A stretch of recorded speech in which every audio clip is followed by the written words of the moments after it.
अरे प्रशांत, तू अपने आप को महाराज कहता है। कहता मैंने योगीराज श्री शक्तिपुत्र जी की चुनौती को स्वीकार कर लिया है। तेरे जैसे ना जाने कितने धूर्त कुकर मुत्ते इस धरातल पर टहल रहे हैं। गुरुवर जी की चुनौती तो अखंड है, अनंत है। जिस चुनौती का पार पा पाना तुम जैसे राक्षसों के बस की बात सपने में भी नहीं है। मैं बताता हूं कि मेरे गुरुवर की चुनौती क्या है। मेरे गुरुवर कोई साधारण गुरु नहीं है कि जैसे 365 गुरु समाज में टहलते रहते हैं। मेरे गुरुवर वो गुरुवर हैं जिन्होंने अपना पूरा जीवन साधना और तपस्या की कसौटी पर खरा उतारा है। जिन्होंने तुम जैसे नहीं कि राधे राधे जप रहे हो और उनके बीच में रास रंग के कार्यों में अपने आप को लिप्त रखते अपनी चेतना बिल्कुल नष्ट कर चुके हो। मेरे गुरुवर वो हैं जिन्होंने मां शब्द की साधनात्मक तपबल की चुनौती पूरे साधनात्मक जगत को दी है, पूरे विश्व आध्यात्म जगत को दी है कि जितने भी तांत्रिक मांत्रिक धर्मगुरु बाबा बैरागी पाखंडी धर्माचार्य योग्याचार्य शंकराचार्य हैं वो सभी एक पल्ले पर बैठ जाएं और मैं केवल मां शब्द लेकर के एक पल्ले पर बैठूंगा। कोई भी समाज के, अरे कान खोल के सुन ले चुनौती, कोई भी समाज के दो असंभव से संभव कार्य जहां पर पूरी विश्व मीडिया उपस्थित हो, बड़े बड़े वैज्ञानिक उपस्थित हो और विज्ञान की वो मशीनें लगाई जाएं जो आज ये परीक्षण कर सकती है ब्रेन टेस्टिंग के माध्यम से, ब्रेन मैपिंग के माध्यम से, लाइट डिटेक्टर के माध्यम से कौन सत्य बोलता है कौन असत्य बोलता है, वहीं पर परीक्षण हो जाएगा। और कुछ ऐसी चीजें जिनको जादूगरी चमत्कारी से कोई नहीं कर सकता है। अरे भीषण चलती हुई बारिश को कौन रोक सकता है? और जहां पर ये विश्व विज्ञान कहते कि बारिश नहीं कराई जा सकती है वहां पर वर्षा कौन करा सकता है?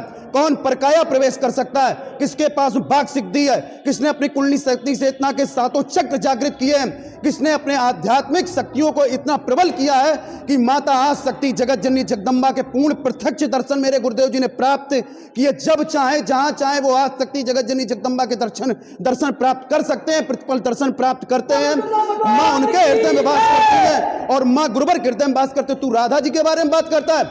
अरे तुझे राधा जी का अगर ज्ञान चाहिए है, उनकी कृपा चाहिए तो एक बार शक्तिपुत्र जी के चरणों में झुक के देखो। तुम्हें राधा ही नहीं आज शक्ति जगत जननी जगदम्बा का भी आशीर्वाद प्राप्त हो जाएगा। तेरी दुर्बुद्धि सद्बुद्धि में बदल जाएगी। तब तुम कहां मर गए थे? हिजड़ों का जीवन जीने वाले धर्माचार्यों, अरे सियारों तरीके से भवाने वाले, कुत्तों के तरीके भौंकने वाले। जब योगीराज शक्तिपुत्र जी ने युग परिवर्तन का महासंकनाद दिल्ली की राजधानी में किया था, बड़े बड़े धर्माचार्यों की गद्दी हिल गई थी, बड़े बड़े शंकराचार्यों की शंखनाद युग परिवर्तन का किया। महाशक्ति शंखनाद ऋषिराज ने किया। तुम लोग तो नाच गवैया तैयार करते हो और मेरे गुरुवर ने एक नहीं, हजार नहीं, लाखों नहीं, करोड़ों शक्ति साधक, मां के शक्ति साधक, नशे मान से मुक्त चरित्रवान शक्ति साधक, तेजना ओज तेज और ब्रह्मचर्य से युक्त शक्ति साधक गुरुदेव जी ने तैयार किए, जो केवल अपने कल्याण के लिए ही नहीं हर मौसम में हर विषम परिस्थिति का सामना करने के तैयार। तेरे जैसे धूर्तों को हम जैसे शक्ति साधक, छोटे शक्ति साधक मात्र अपनी वाक शक्ति से, शंख ध्वनि से, मां के जयकारों से, शंख की ध्वनि से, अपने रक्षा कवच से, अपने शक्ति जल के पान से, मां के गुणगान से, श्री दुर्गा चालीसा पाठ की अखंड उस ऊर्जा से तुम जैसे पापियों के धरातल को हिलाने के लिए ही हम ये कार्य कर रहे हैं। अरे योगीराज शक्तिपुत्र की ऊर्जा, योगीराज शक्तिपुत्र हर शिष्य के अंदर है। और सम्मेलन की पराकाष्ठा ये नहीं होनी चाहिए कि बातों के माध्यम से, पराकाष्ठा ये होनी चाहिए कि कौन वो असंभव से संभव कार्य करके दिखा सकता है।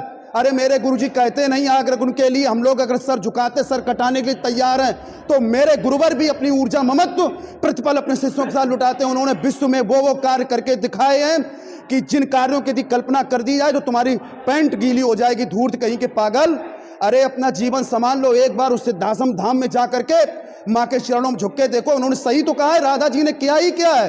राधा जी के बारे में कितना आप लोग जानते हो, कितना अपने आप को खपाया है। कुछ धर्म से इधर उठा लिया, शास्त्रों से इधर उठा लिया। अरे उनमें भी आप एक मत नहीं हो, एक सहमति नहीं है। मेरे गुरुजी ग्रंथ ज्ञानी नहीं, आत्मज्ञानी, आत्मज्ञान की चेतना हम शिष्यों के अंदर प्रदान कर रहे हैं। नशा मुक्त का जीवन जी रहे हैं। राष्ट्र रक्षा, धर्म रक्षा, मानवता की सेवा के लिए प्रतिपल समर्पित है। मेरे गुरुवर का संकल्प ना ये सरनीति अन्याय धर्म के सामने झुका है, ना ही किसी शिष्य का कभी वो झुकने देंगे। उनके शिष्य भी संकल्पित हैं कि अगर मेरे गुरुदेव के लिए अगर अपशब्द अनीति अन्याय धर्म का कोई भी आप आचरण करेंगे तो तुम्हें केवल मुंह तोड़ जवाब ही नहीं देंगे, तुम्हारी जितनी जमात है उसको रसातल में फेंकने की सामर्थ्य हम शिष्यों के अंदर गुरुदेव जी ने प्रदान की है। हम किसी से भय नहीं खाते, न राज सत्ताओं से, न धर्माधिकारियों। जय गुरुवर की।